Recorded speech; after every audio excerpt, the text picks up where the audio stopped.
madaxweynaha maamulka gooni goosadka ah ee waqooyi galbeed ayaa baraha bulshada ku baahiyay sawir istaag ah oo uu la galay wiil uu dhalay madaxweynaha dalka Mareykanka Donald Trump.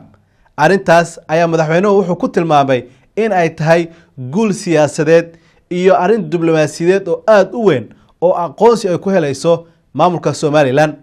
marka si mir qab leh loo eego sawirkaasi ma aha mid xambaarsan wax miisaan siyaasadeed ama diblomaasiyadeed.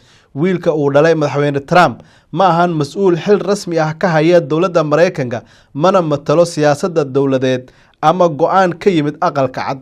sidaas darteed sawir lala galo qof aan awood sharci ama mid siyaasadeed toona lahayn ma noqon karto cadeen muujinaysa isbedel ku yimid mowqifka dawladda Mareykanka ee ah taageerada midnimada Soomaaliya. inkasta oo ay taasi jirto, haddana maamulka gooni goosadka ah ayaa sawirkaasi u bedelay ololo warbaahineed oo si xad dhaaf ah loo buunbuuniyay, laguna bixiyay lacag xad dhaaf ah, laguna marin habaabinayo dadweynaha masaakiinta ah ee maamulka waqooyi galbeed, iyada oo lagu beerayo rajo aan sal iyo raad toona lahayn oo ku saabsan aqoonsi caalami ah oo aan weli muuqan. falanqeeyaal siyaasadeed ayaa tallaabadan ku tilmaamay mid muujinaysa nuglaan siyaasadeed iyo fikir la'aanta hoggaanka maamulka gooni goosadka ah ee waqooyi galbeed, maadaama guul dhab ah oo caalami ah uusan lahayn, ayna bedel u tahay sawir iyo kulmo aan rasmi ahayn.